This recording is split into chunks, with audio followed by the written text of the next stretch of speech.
I used to think I had a pretty normal life. Not perfect, but solid. I lived with my boyfriend Liam for 3 years in a cozy apartment just outside Portland. He was charming in a quiet way. Smart, funny, attentive. He made me coffee in the mornings, always remembered my birthday down to the hour, and would leave sticky notes on the fridge that said things like, "Don't forget to smile today," or "Your laugh made last night better." We'd met at a marketing conference in San Diego. I was presenting, he was in the audience.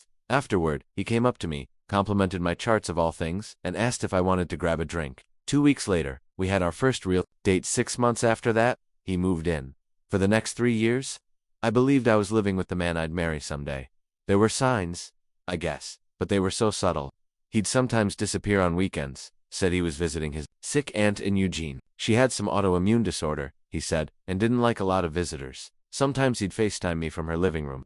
The lighting was weird, but I figured old houses had that vibe. Once, I asked if I could go with him. He hesitated, just for a second, and then smiled and said, "You wouldn't want to sit around while two people talk about dietary supplements and pain meds. Trust me." It felt believable, and I trusted him. God, I trusted him. He was good to me. Maybe that's why it was so easy to ignore the inconsistencies. Maybe that's why I didn't push harder when he said he didn't want to post much about our relationship online. "Let's keep this for us," he said. "The internet ruins everything." I laughed and agreed. I didn't realize that keeping us private really meant keeping me secret. It all started unraveling on a Tuesday. I got home early from work, a rare blessing, and was tidying up when his tablet pinged on the kitchen counter. I never checked his devices.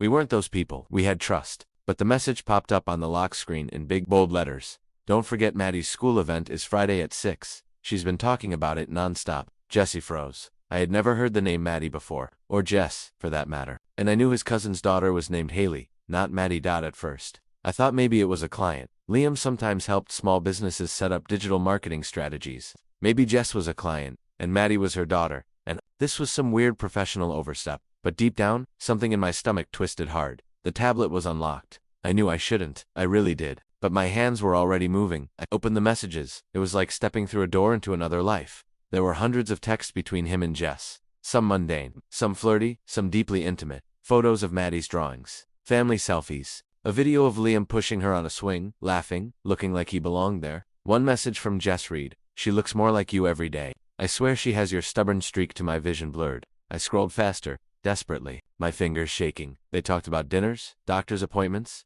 school pickups. She called him babe. He called her mama. One message from just a week ago. "I love falling asleep next to you. Next weekend can't come soon enough." I dropped the tablet. It clattered against the tile. My heart was pounding so hard I thought I might pass out. He was married and he had a child. And he was living a double life. Everything in my apartment suddenly looked unfamiliar. The couch we picked out together. The throw blanket he bought me on our second Christmas. The framed photo of us on the bookshelf smiling in front of a lake, while apparently hiding half his life from me. I sat on the kitchen floor for an hour. No tears, no screaming, just shock. I was trying to absorb the reality that I was the other woman. That for 3 years, I'd built a life with someone who already had one. Eventually, I stood up, grabbed my phone, and called him. He didn't answer, so I sent him a text. "Liam, we need to talk now." No reply. He came home around 10 p.m., smiling, carrying Thai takeout, like it was any normal Tuesday night. "Hey babe, traffic was brutal. I figured you didn't feel like cooking, so who is Jess?" His whole body changed. He stopped, mid-step. His eyes darted for just a split second toward the kitchen counter, where the tablet still sat. "You went through my messages," he said quietly. "You have a daughter named Maddie." Silence, and a wife named Jess. More silence. "Don't lie to me, Liam. I saw everything." He exhaled, like all the air had just left his lungs. "It's not what you think." I laughed, the ugliest, rawest sound I'd ever made. "You have a whole family. You married someone else. And I've been here thinking we had something real." He dropped the food on the counter and sat down slowly, like his legs might give out. It was complicated. "Enlighten me." He looked up at me, and for the first time, I saw a stranger in his eyes. "Jess and we were together before. I met you. We had Maddie young. Things weren't great. We took a break. That's when I met you." "So when did you get back together?" "About a year in." She needed help. Maddie needed me. I couldn't just walk away from my daughter. "So you decided to have 2 lives. Lie to both of us." He didn't answer. He didn't answer. Liam just sat there, rubbing his hands together, like if he kept moving, he could avoid the truth. I stood in the kitchen, numb, furious, heartbroken, watching the man I thought I knew unravel in front of me. "So let me get this straight," I said. "You met me while on a break from your wife, and then just never told me you got back together." He looked up, his voice low and defensive. "We weren't married when I met you. We were separated. Things were a mess back then. But Maddie, she changed everything." I blinked. You married her while living with me? He looked away. It wasn't like that. It wasn't like what? I said, my voice cracking. You had 2 relationships at the same time. You lied to both of us. You married another woman and came home to me and acted like nothing was wrong. I didn't know what else to do, he said. I didn't mean for it to go on this long. That's the part that broke me, because he didn't say he was sorry. He didn't say he regretted it. He said it like it was all just a situation he stumbled into, like he was the victim of some unfortunate set of circumstances, like he didn't have control. I took a step back from him. You've been lying to me for 2 whole years, I said. Every time you kissed me, every time you said you loved me, every time we talked about the future, you were lying. I do love you, he said quickly. That wasn't fake. That made it worse, because if he truly loved me, then he chose to lie to someone he loved every single day instead of being honest. Do you love her too? I asked. He didn't respond. Do you sleep with her? Do you tell her you love her too? His silence said everything. I told him to leave. He begged me to let him explain. He said I didn't understand. He said he was trying to do the right thing for everyone, but he was trying to do the right thing for himself. He was building a fantasy life with me, while keeping his real responsibilities hidden like a shameful secret. He wanted the warmth of a second home without the weight of truth. He eventually packed a bag and walked out. No dramatic fight, no shouting match. Just a broken silence and a door that clicked shut far too softly for how loud my heart was breaking. I stayed up all night. I stared at the ceiling, the walls, the furniture. It all felt unfamiliar now, like everything had been infected by his lies. There was a sock of his under the coffee table, his toothbrush in the bathroom, a bottle of cologne I'd given him for his birthday on the dresser. I threw it all into a box. Not because I wanted to, but because I had to. Every item felt like a fragment of a relationship that never really existed. Over the next week, he tried to contact me. Calls, texts, voicemails. He never denied what he did, but he kept saying things like, let's talk this through. You're the one I chose to live with. Don't throw everything away over something that started before you. That last one nearly made me scream.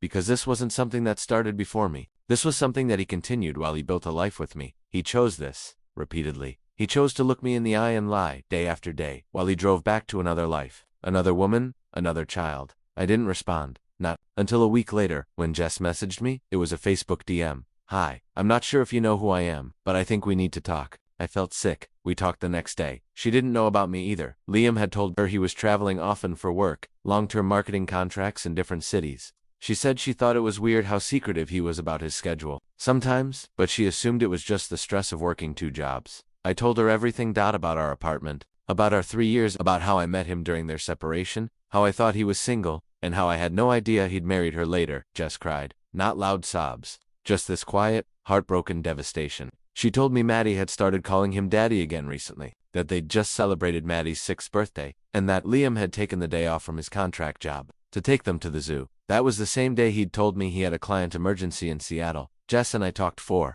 2 hours. It was one of the strangest experiences of my life, bonding with a woman I'd never met, over the shared trauma of being lied to by the same man. But there was something oddly comforting in it too. Like I wasn't crazy, like I wasn't alone. She said she was going to ask him to leave. I told her I already had. Liam tried to reach out to both of us after that. He claimed we were blowing things out of proportion. He said we were destroying his life. But the truth is, he destroyed it the moment he decided we were both his to keep.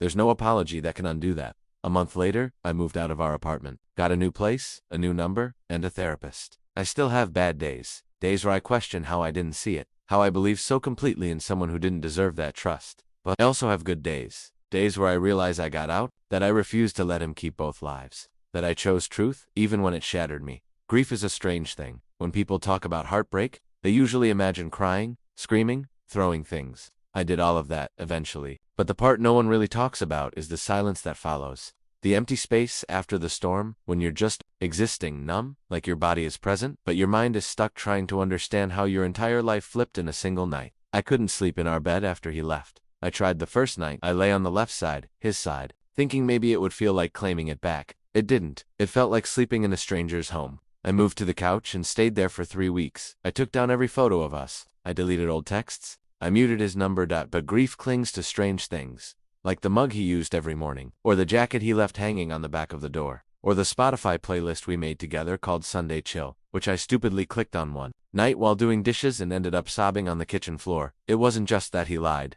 It was the life we built together, or that I thought we built. The little rituals, the jokes, the plans for next year's trip to Iceland, all of it was tainted. It felt like I had lived in a carefully constructed illusion. I told my closest friends the truth. Well, most of it. I didn't tell them every detail. I didn't tell them that Jess and I had cried together over FaceTime, or that Liam had married her a year into our relationship. I didn't tell them that part of me felt ashamed, because here's the ugly secret no one wants to say out loud. When you've been lied to this deeply, you feel complicit in your own betrayal. I felt stupid. Like maybe I'd missed the signs because I wanted to. Like I'd ignored every tiny gut feeling that told me something was off, because it was easier to believe in love than to risk losing it. But my friends were kind. They showed up with wine and movies and junk food. They let me rant. They sat with me in silence when I didn't want to talk. My best friend Sarah slept over the first weekend and curled up beside me on the couch like we were 13 again. "He's scum," she said, handing me a tissue. "Yeah," I whispered, voice cracking. But he was my scum. The hardest part wasn't deleting him from my life. It was rebuilding myself. See, when someone betrays you like this, it doesn't just break your heart. It messes with your reality. I started questioning everything, not just what he said, but what I believed. Was that laugh real? Did he actually enjoy those road trips? Was he ever really looking at me, or just playing a role? I didn't trust my memory. I didn't trust myself. My therapist called it trauma bonding and emotional displacement. I called it drowning in self-doubt. One morning, about 2 months after it all happened, I got a package. No return address. Just a small brown box. Neatly taped. Inside was the pendant necklace Liam gave me on our second anniversary. I'd thrown it in the back of a drawer the night he left. Alongside it, a note written in his handwriting. "You don't have to forgive me, but I wanted you to have this back. You were never a lie to me." I stared at that note for a long time. I wish I could say I felt nothing, but I did. I felt everything. Anger, sadness, that old ache of what could have been. And somewhere deep inside, buried beneath all the damage, love, because I had loved him, even if he never deserved it. I didn't write back. I couldn't. There was nothing left to say that hadn't already been shattered between us. But that day marked a turning point. I took the pendant to a pawn shop, not out of spite, but because I didn't want a reminder. I took the money, walked to a bookstore, and bought myself a stack of novels I'd been meaning to read for years. Stories written by women who turned their pain into power. I started journaling, started running again, started making plans just for me. I saw Jess again once. We met for coffee, neutral territory. It had been 3 months since it all exploded, and we both looked like people who'd been through a war. She told me she kicked him out, said he tried to convince her it was all just confusion and bad timing, said he never stopped loving her, but Jess is smart, strong. She saw through it. Finally, he kept trying to paint it like he was just trying to keep his family together, she said, stirring her drink. "Which family?" I asked. She smiled sadly. "Exactly. We weren't friends, not really, but we shared something few people could understand. When we hugged goodbye, it wasn't warm, it was a silent vow that neither of us would ever let someone steal that much of us again. Now, 6 months later, I live alone. It's quiet. Some days, too quiet, but I wake up without checking my phone for excuses or half-lies. I play loud music when I cook dinner. I leave my dishes in the sink because there's no one to impress, and I like it that way. Still get pangs of hurt, but they're fading. Because the thing is, healing isn't about forgetting what happened. It's about taking back control of your story, and mine. Mine no longer includes him. I didn't think about dating again for a long time. The idea of opening up to someone, letting them into my life, it felt impossible. Not just because I didn't want to get hurt again, but because I didn't want to share my space, my thoughts, my routines. I had just reclaimed them. I wasn't ready to give them away. But time does something strange. It dulls the edges of pain in ways you don't notice until you wake up one day and realize you didn't cry that week. Didn't feel the need to replay old conversations in your head. Didn't feel like love was some kind of betrayal. 6 months turned into 8. I went to therapy. I joined a pottery class. I even traveled solo for the first time in my life. Just a weekend trip to Portland, but it felt massive. And during that trip, something shifted. I sat at a quiet cafe with a book in my lap, and no one expecting anything from me. No texts to respond to, no timelines, just me. And I realized. I felt light. Free. It wasn't happiness exactly, but it was something. Like peace. When I got back, I decided to try a dating app again. Just one. Just casual. Just dipping a toe. I wasn't expecting anything. Maybe a few awkward conversations. Some bad jokes. Some red flags I could now easily spot. And for a while, that's all it was, until I met Aaron. He didn't sweep me off my feet. He didn't say grand things or try too hard. He just showed up. Kind, respectful, curious, consistent. I remember the first time he asked me if I wanted to talk on the phone before our date. Not text, actually talk. And when we did, he asked more questions than I expected, and listened, without trying to impress me. On our first date, he showed up 5 minutes early and waited outside the restaurant so I wouldn't feel pressured by someone already at the table. That small gesture almost made me cry, because Liam would have walked in late and made a joke about the traffic, because Aaron's respect was disarming. I wasn't used to it. I'd forgotten what basic decency felt like when it wasn't transactional. We went on 3 dates before I told him about Liam. Not everything, just the truth that I had been in a long-term relationship that ended badly, and that I was still rebuilding from it. Aaron didn't push. He didn't pry. He just said, "Thank you for trusting me with that," and kept treating me exactly the same. That might have been when I started to let myself hope. Meanwhile, I got an email, not from Liam, from Jess. She wrote to tell me that she and Maddie were doing okay, that Liam had moved back to a different city and wasn't trying to reach out anymore, that Maddie was in school, thriving, and didn't ask about her dad as often as she used to. She said she was still angry, but not broken anymore, that therapy helped, that letting go of the idea of who Liam used to be was the hardest part. She ended the email by thanking me. "You were the only other person who really understood," she wrote, "and even though the circumstances were awful, I'm grateful I wasn't alone." I didn't reply right away. I didn't know what to say, but eventually I sent her a short note back. "We both survived someone who wanted to live 2 lives. That means the life we're building now, the real one, is ours alone.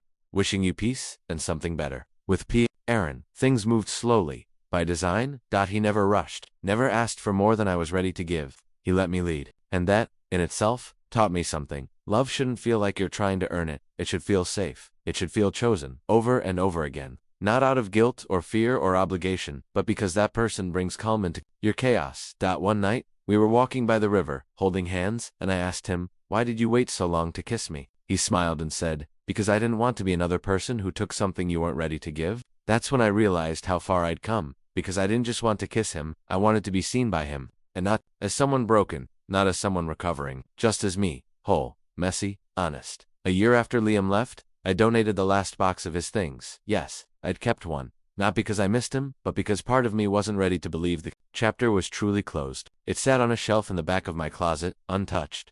But that day, I opened it, looked at the contents, an old hoodie, a framed photo, the stupid clay mug he got from a gas station on our first trip, and I felt nothing. No rage, no sadness, just detachment. I closed the box, took it to a donation center, and didn't look back. I don't think I'll ever forget what happened. Some betrayals leave scars that stay with you, even when they stop hurting. But I've stopped blaming myself, because loving someone isn't a mistake, trusting someone isn't weakness, and surviving what I went through isn't just something I did, it's something I own. A few weeks ago, I visited the town where Liam and I first met, not on purpose. I was passing through for work, and a last-minute reschedule left me with an afternoon to kill. I walked by the bookstore where we used to spend rainy Sundays, the tiny cafe with the cinnamon rolls he used to pretend he didn't like, even though he always finished mine. For a second, I stood outside that cafe, watching people through the glass, and then something strange happened. I smiled, not because I missed him, not because I wanted to relive any of it, but because I remembered me, the woman who walked into that bookstore, into that cafe, into that relationship, full of trust, and hope, and dreams. She didn't deserve what happened to her, but she survived it, and standing there, watching people laugh inside the cafe, I realized I didn't come here to relive the past. I came to honor the person who lived through it. That night, back in my hotel room, I opened my journal and wrote a letter, not to Liam, to myself. "You didn't see it coming. That's not your fault. You loved honestly, and that was never your mistake. You stayed when it hurt, and left when it broke. You lost someone who never really belonged to you, but you found someone more important, yourself." I closed the journal and cried, not from pain, from release. There's a different kind of crying that happens when you realize you've finally let something go. It's softer, calmer, like your body is saying, "You're safe now." Back home, Aaron and I moved in together. We took our time, a full year of dating before we even started talking about it. And even then, it wasn't a grand announcement. Just 2 mugs in the same cabinet, 2 Spotify accounts synced, a grocery list with both our handwriting on it. Every step was deliberate, every choice mutual. No lies, no secrets. Just life, one truth at a time. One evening, as we unpacked dishes in our new apartment, I found myself holding a plate that looked eerily similar to one from Liam's place. Aaron noticed me freeze. He didn't ask. He didn't press, he just touched my back and said, "If you ever need to talk about it, I'm here. Even if it's not pretty." I didn't cry. I kissed him, because that's the thing I didn't know back then. Real love doesn't demand you forget your pain. It helps you carry it and make sure it doesn't define you. People sometimes ask if I'd go back and change things, if I'd rather have found out earlier, or never gotten involved with Liam in the first place. But I don't think I would, because as much as it hurt, and it did, it taught me who I am. It showed me what I'll never accept again, what I truly value, what red flags I'll never ignore, and what green flags I didn't even know existed before Aaron. More than anything, it proved to me that survival isn't just about getting through something, it's about growing through it. I still get messages from women who've gone through similar betrayals. Some find me through blog posts I've written, others through mutual friends. They want to know if the pain ever goes away, if they'll ever trust again. if they're stupid for not seeing it sooner. And I always tell them the same thing. You are not stupid. You were brave. You believed in someone. That takes courage. What happened to you says everything about them and nothing about your worth. You won't just be okay. You'll be stronger, wiser, more deeply rooted in who you are. You don't have to erase the pain. You just have to make sure it doesn't erase you. The last thing I'll say is this. When someone builds a life on lies, that house will eventually collapse. It might take months, years, but truth has a way of showing up, uninvited, unrelenting. And when it does, let it burn. Because what rises from that fire isn't just the ashes of your old life. It's you forged, fearless, and free.